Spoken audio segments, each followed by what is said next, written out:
میں تھوڑے تھوڑے اشارے کر کے بتا دیتا ہوں. جب آپ بیٹے ہیں تو آپ کہہ رہے ہیں کاش میرے ماں باپ زندہ ہوتے، میں ان کی خدمت کرتا.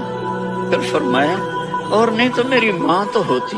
چونکہ ماں کو دیکھا ہے نا، باپ کو دیکھا نہیں ہے، تو فرمایا کاش میری ماں زندہ ہوتی اور میں عشاء کی نماز کے لیے مصلی پہ کھڑے ہو کے الحمدللہ رب العالمین پڑھ رہا ہوتا، اور ادھر سے میری ماں مجھے بلاتی محمد، تو میں نماز توڑ کے کہتا جی اماں جان میں آ رہا ہوں، نماز پھر پڑھا دوں گا. اپنے والدین کی عزت کرو. یہاں کا بڑھاپا بڑا خوفناک ہے کہ اولادیں چھوڑ جاتی ہیں اور ماں باپ ٹوائلٹ جانے سے بھی عاجز ہوتے ہیں. اپنی ماں کی دعا لو، اپنے باپ کی دعا لو. میرے نبی نے فرمایا ہاں عمر میرے بعد ایک آدمی آئے گا، اس کا نام ہوگا اویس، اور وہ کرن کی شاخ سے ہوگا. ہو گیا ٹائم؟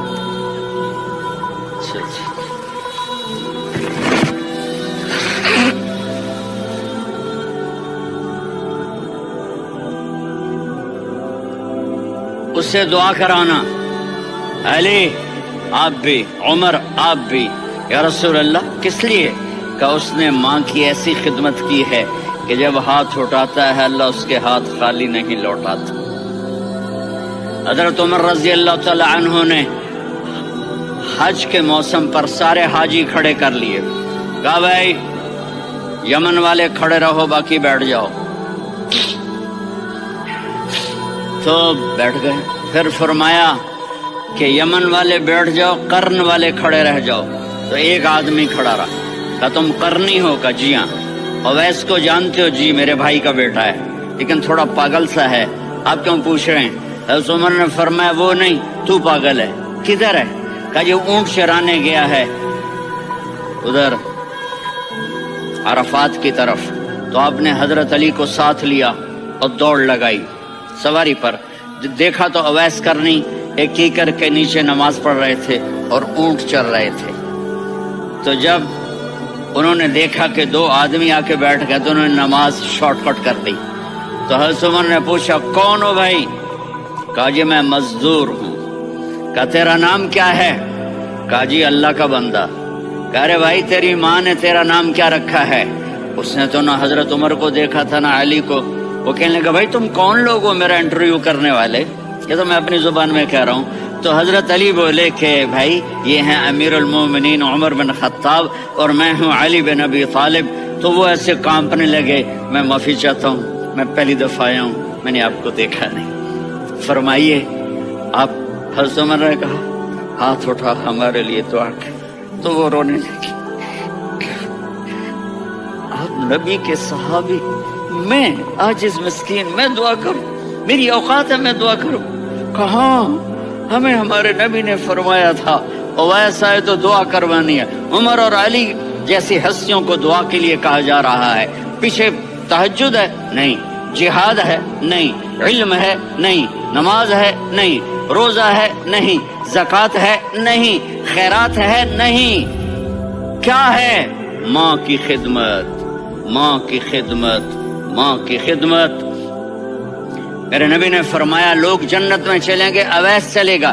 جب گیٹ پر پہنچے گا تو اللہ کہیں گے اویس کو پیچھے ہٹا دو، باقی اندر چلے جاؤ.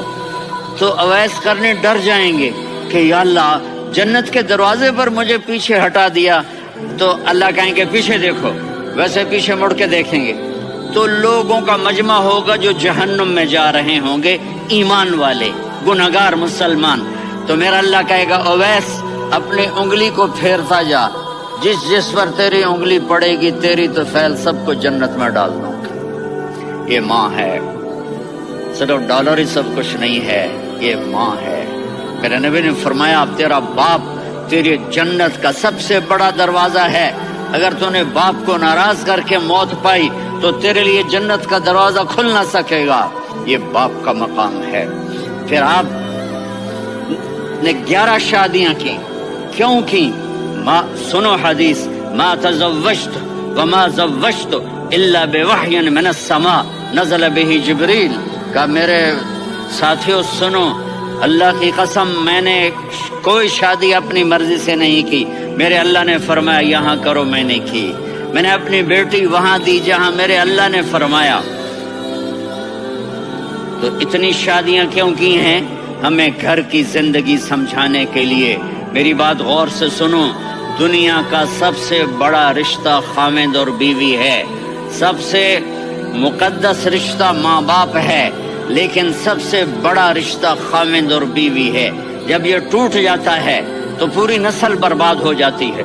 اس لیے آپ نے زندگی گزار کے دکھائی۔ آپ گھر میں جھاڑو دے رہے ہیں، آپ آٹا گوندھ رہے ہیں، آپ حضرت عائشہ کو لقمے بنا کے کھلا رہے ہیں، اور حضرت عائشہ کی دلداری کے لیے فرما رہے ہیں، عائشہ سننا حدیث طبرانی کی، عائشہ انہو لیہون علی الموت ان اریتک زوجتی فی الجنہ۔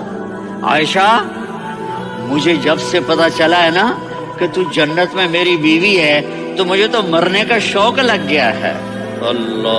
اللہ کی قسم ہمیں سکھانے کے لیے تھا۔ جس نے اللہ کو دیکھ لیا ہو اسے عورت کی کیا خواہش رہ جاتی ہے۔ یہ ہمیں سکھانے کے لیے تھا کہ سب سے زیادہ عزت بیوی اپنے خاوند کو دے، خاوند اپنی بیوی کو دے۔ ہن لباس لکم وانتم لباس لہن، تمہاری بیوی تمہارا لباس ہے، اور اللہ بیوی سے کہتا تیرا خاوند تیرا لباس ہے۔ آپ نے 11 گھروں کو کس طرح آباد کیا، کس محبت سے کیا کہ 2 مہینے چولہا نہیں جلتا۔